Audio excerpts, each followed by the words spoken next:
घड़ी में रात के 2 बज चुके थे और पाली हाईवे पर अंधेरे का सन्नाटा पसरा हुआ था। हवा में एक अजीब सी खामोशी थी जिसे चीरती हुई एक मोटरसाइकिल की आवाज दूर से आ रही थी। विनोद अपनी बाइक पर सवार होकर तेजी से घर की ओर जा रहा था। सड़क बिल्कुल अकेली थी, दूर दूर तक कोई रोशनी या इंसान नहीं दिख रहा था। विनोद ने जैसे ही सड़क के एक मोड़ को पार किया, ठीक सामने सड़क के बीचों बीच 3 खूंखार दिखने वाले आदमी खड़े थे। उनके हाथों में लाठियां और धारदार हथियार थे। तीनों में से सबसे बड़े, जिसकी मूछें कटी हुई थीं, ने चिल्लाकर कहा, रोक, यहीं रोक बाइक। विनोद ने घबराकर अपनी बाइक रोक दी। इससे पहले कि वह कुछ समझ पाता, 2 डाकुओं ने उसे पकड़ लिया और तीसरे ने झट से उसकी जेबें टटोलनी शुरू कर दी। जो कुछ भी है निकाल जल्दी, डाकुओं ने उसे धमकाया और मारपीट शुरू कर दी। विनोद दर्द से कराह उठा। उसके शरीर पर लाठियों के निशान पड़ रहे थे।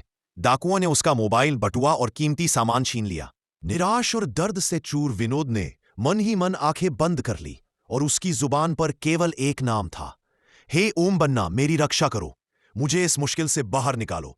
जैसे ही उसने यह प्रार्थना की, अचानक अंधेरे से सड़क पर एक तेज रोशनी दिखाई दी। यह रोशनी किसी गाड़ी की नहीं, बल्कि एक शानदार काली बुलेट मोटरसाइकिल की हेडलाइट की थी, जो जोरदार आवाज करते हुए तेजी से उनकी ओर आ रही थी। अचरज की बात यह थी कि उस बुलेट पर कोई सवार नहीं था। वह बुलेट मानो हवा में तैरती हुई आ रही थी।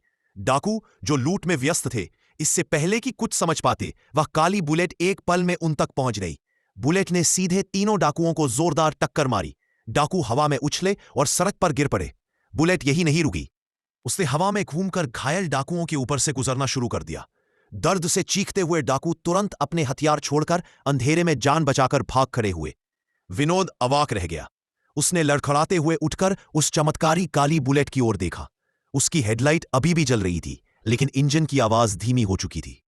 उसने दोनों हाथ जोड़कर आंखें बंद करके उस बुलेट के सामने सिर झुकाया। जय हो ओम बन्ना सा, उसने श्रद्धा से कहा। जब विनोद ने अपनी आंखें खोली, बुलेट वहां नहीं थी। सड़क पर सिर्फ उसकी अपनी बाइक खड़ी थी और डाकुओं के छुपे हुए हथियार। काली बुलेट मानो हवा में विलीन हो गई थी।